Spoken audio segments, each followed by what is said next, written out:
Assalamualaikum warahmatullahi wabarakatuh. Selamat siang, dengan Ahmad Susanto ingin menjelaskan mengenai aneka.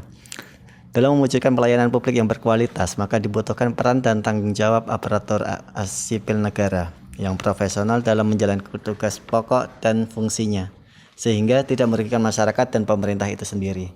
Seorang ASN yang profesional juga harus memiliki kompetensi yang handal dalam menjalankan tugas pokok dan fungsinya, sehingga berdasarkan nilai-nilai dasar yang telah ditetapkan sebagai pedoman perilaku dalam menjalankan tugas dan memberikan pelayanan publik.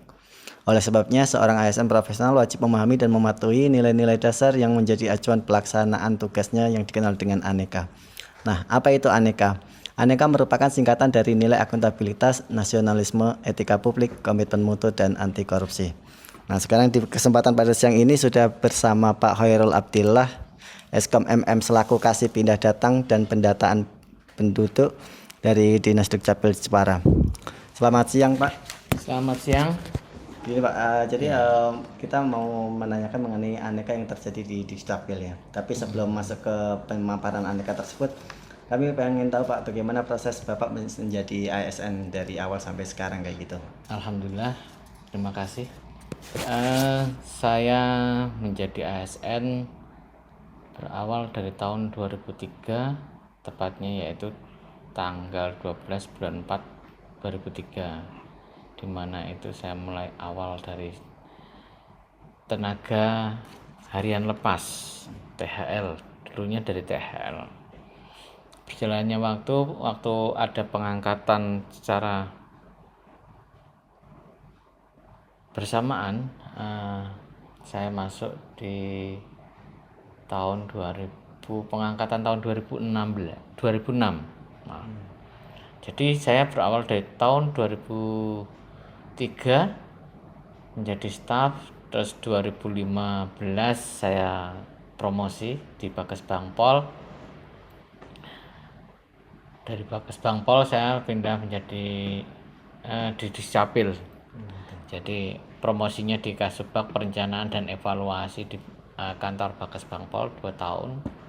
2017 sampai sekarang saya di Dukcapil menjabat sebagai Kepala Kasih Pindah Datang, Kepala Seksi Pindah Datang. Apa itu Kepala Seksi Pindah Datang? Yaitu seksi yang menangani proses mutasi penduduk.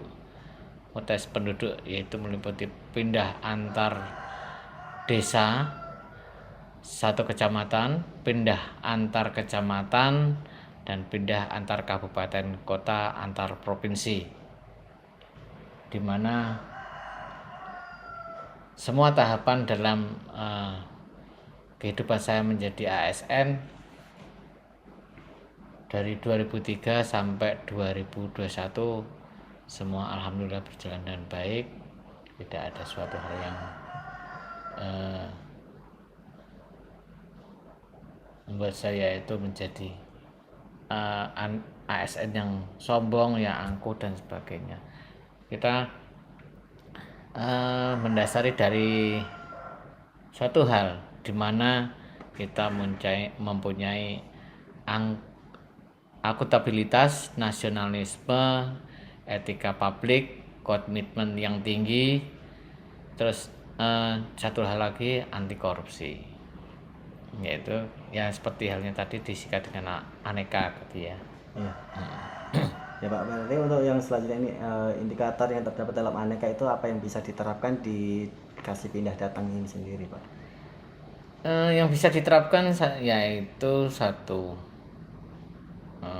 indikator dalam aneka itu akuntabilitas, nasionalisme, etika publik, komitmen mutu, dan anti korupsi.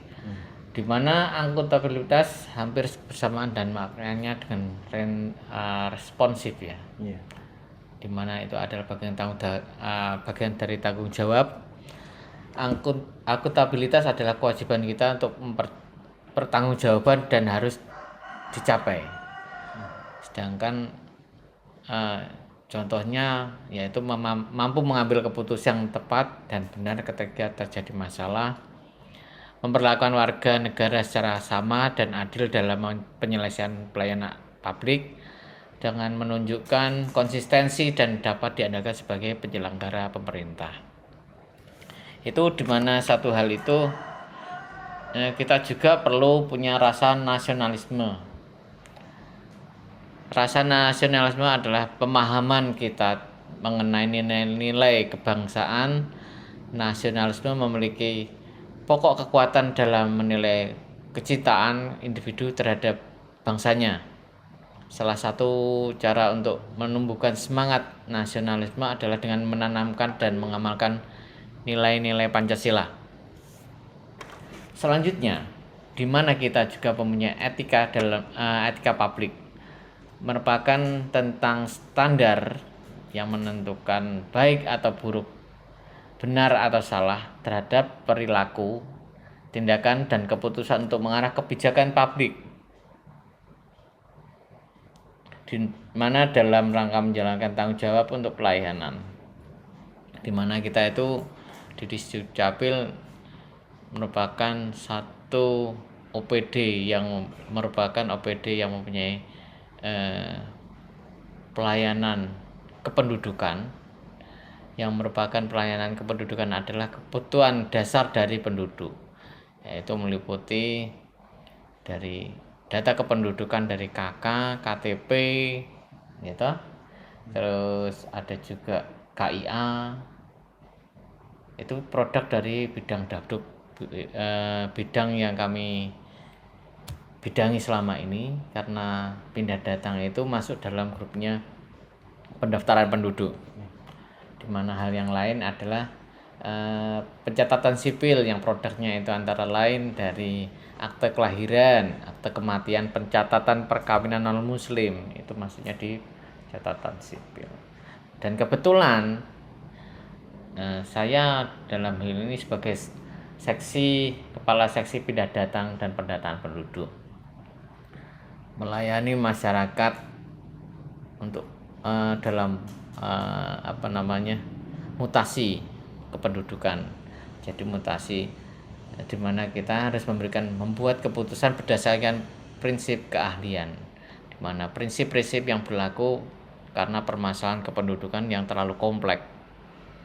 Jadi kita memberikan keputusan yang ketika kita itu mendapati permasalahan dalam kependudukan itu sangat penting. Menciptakan lingkungan kerja yang non diskriminatif itu penting juga. Bertanggungjawaban atas tindakan dan kinerja kepada publik,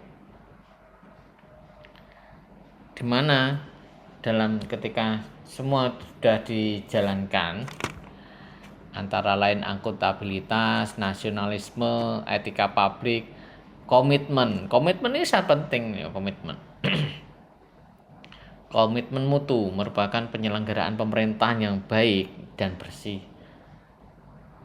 Tapi meskipun dengan implementasi masih banyak yang belum sesuai dengan harapan, karena komitmen itu tergantung dari individu.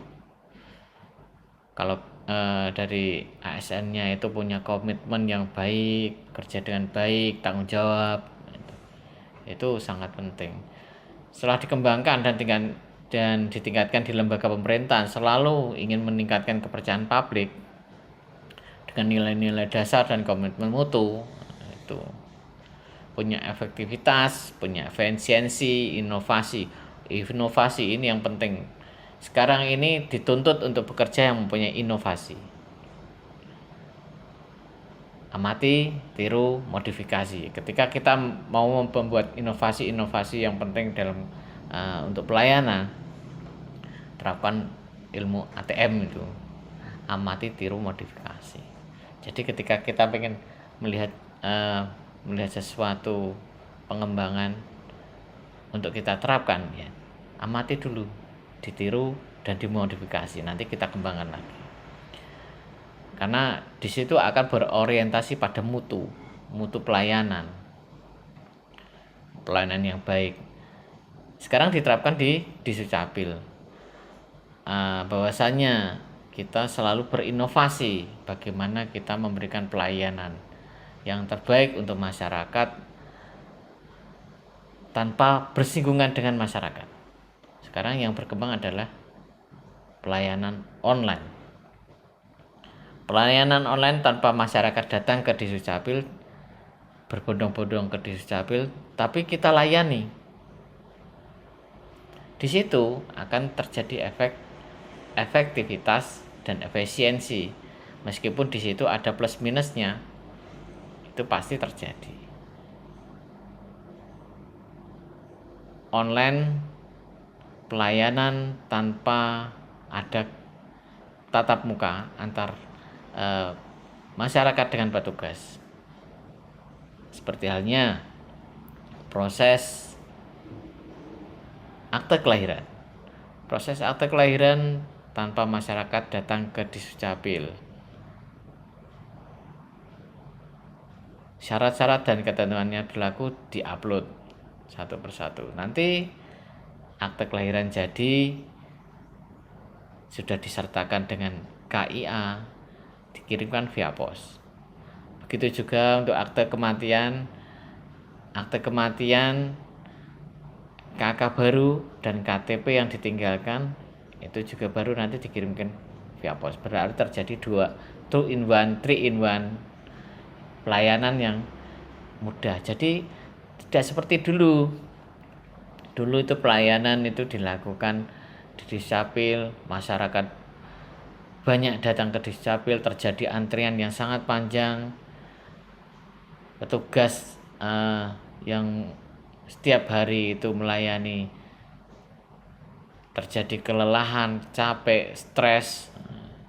Yang stresnya petugasnya, pemohonnya sama-sama stres. Sekarang pelayanan lebih menyenangkan. Jadi masyarakat dibahagiakan tanpa datang ke Disdukcapil. Itu bagian dari orientasi pada mutu pelayanan. Gitu. Anti korupsi berasal dari bahasa Latin corrupti, dan corruptus yang berarti perbuatan yang tidak baik, buruk, dapat disuap dan tidak bermoral. Ketika yang terjadi di Disdukcapil, kenapa itu bisa terjadi? Banyak yang di sini yang menjadi maklar.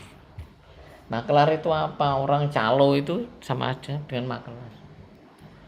Banyak maklar. Yang di sini malah orang Disdukcapil bekerja dengan keras, tapi yang mendapatkan hasil malah orang yang di luar dari Disdukcapil, yaitu salah satunya calo-calo itu.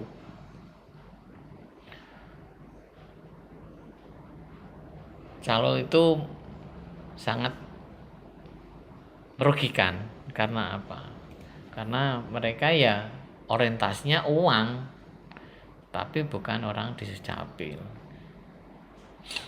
Bikin akte kelahiran lewat calo, bikin KTP lewat calo, bikin KK lewat calo. Semua banyak yang lewat calo. Karena apa? Masyarakat itu sendiri yang berperilaku juga tidak baik, karena tidak mau mengurus, tidak mau bersusah payah. Sebenarnya itu masyarakat sudah diberikan kemudahan, tapi itu tadi mereka lebih baik milih lewat calo daripada diurus sendiri. Padahal juga tidak sulit-sulit amat. Begitu. Sepertinya untuk bab indikator ya. Indikator sudah. Terus untuk bab 3, nomor 3. Ini Pak, mengenai implementasi nilai aneka sendiri. Bagaimana implementasi nilai aneka yang harus dilakukan ASN, begitu ya? Iya. Nah, fungsi ASN ya, aparatur sipil negara, sebagai pelaksana kebijakan publik, yaitu pelayan publik, setelah perekat dan membantu pemersatu bangsa, bisa jadi seperti itu. Maka diperlukan ASN yang profesional, mempunyai kompeten, punya integritas dan berkarakter. Penting ketika ASN punya karakter. ASN diharapkan selalu mempunyai akuntabilitas, nasionalisme, mempunyai etika publik dan komitmen mutu dan anti korupsi. Sudah itu Aneka itu memang pas yang harus dilakukan oleh ASN. Ya, baik Pak. Dengan nilai aneka yang udah dipaparkan tadi, itu yang jadi hambatan untuk pengaplikasinya itu seperti apa Pak? Hambatan, Ya, ketika ya. menerapkan aneka itu ke dukcapilnya sendiri kayak gitu. Hambatan. ASN mempunyai nilai dasar yang dibutuhkan dalam menjalankan tugas. Sebagai tugas jabatan ASN secara profesional yang meliputi kemampuan akuntabilitas, mengedepankan kepentingan nasional, menjunjung tinggi sadar etika publik, mau berinovasi. Kembali lagi di dalam hal ASN itu sendiri, banyak ASN yang tidak bisa berinovasi. Mereka hanya terdoktrin untuk dengan hanya bekerja, tapi tidak bisa berinovasi. Jadi untuk pengembangan diri itu penting itu ketika menjadi seorang ASN. Mau meningkatkan mutu pelaksanaan tugasnya, jabatannya tidak korupsi, mendorong percepatan pemberantasan korupsi di lingkungan instansinya, penting. Yang terpenting dari itu semua, menurut saya, mungkin kalau menurut orang lain nggak tahu, tapi menurut saya, ketika orang punya kompetensi, punya tanggung jawab, berinovasi, itu sudah bagian dari aneka. Jadi mana yang didahulukan, mana yang ditonjolkan, mana yang mau dikedepankan. Ketika seorang ASN itu bisa berinovasi, maka terjadilah satu hal itu tadi, kerjaan itu efektif, efisien gitu, dan mutunya hasilnya juga baik. Kadang-kadang itu ketika kita ngomong masalah yang tadi apa, tantangan, hambatan dulu ya tadi ya, hambatan yaitu tadi ketika orang tidak punya tanggung jawab, tidak punya keinginan untuk berinovasi, maka ya jeblok jadinya. Selain itu, tantangan, ASN itu punya kedudukan dan peran untuk menjalankan fungsi ASN sebagai pelaksana kebijakan publik. Jadi pelayan publik serta perekat pemersatu bangsa hingga mau mengelola tantangan dan masalah keragaman sosial maupun culture dengan menggunakan perspektif whole of government dalam mendukung pelaksanaan tugas dan tanggung jawab. Jadi dalam hal ini harus ada pembiasaan terhadap kompetensinya. Baik dalam hal ini, untuk selanjutnya masalah resiko. Resiko dalam penerapan aneka dalam institusi tidak terlalu banyak. Resikonya tidak terlalu banyak. Karena apa? Ada beberapa pilihan itu menjadi ASN yang baik atau ASN yang buruk. Tetapi dalam hal ini mengimplementasikan nilai-nilai aneka menjadikan seorang ASN yang mempunyai peningkatan rasa tanggung jawab, punya ketelitian, integritas terhadap pekerjaan, dan juga meningkatkan penerapan nilai-nilai Pancasila dalam organisasi hingga terciptanya lingkungan kerja yang ideal. Jadi kalau dilihat dari resiko, sebenarnya kembali ke ASN-nya itu sendiri. Kalau sudah niatan menjadi ASN ya harus punya mutu kualitas dalam bekerja. Oke. Itu ya. Ya. Baik Pak, mengenai pemaparan yang aneka tadi cukup menarik juga untuk kita laksanakan sebagai ASN untuk kedepannya dalam melayani masyarakat. Sehingga semua ASN yang bekerja itu semuanya memiliki dasar nilai yang tidak asal-asalan. Yang penting kita tujuannya itu yang baik untuk pelayanan publik dan perangkat masyarakat ini. Terima kasih Pak untuk waktunya ya. Selamat siang. Assalamualaikum.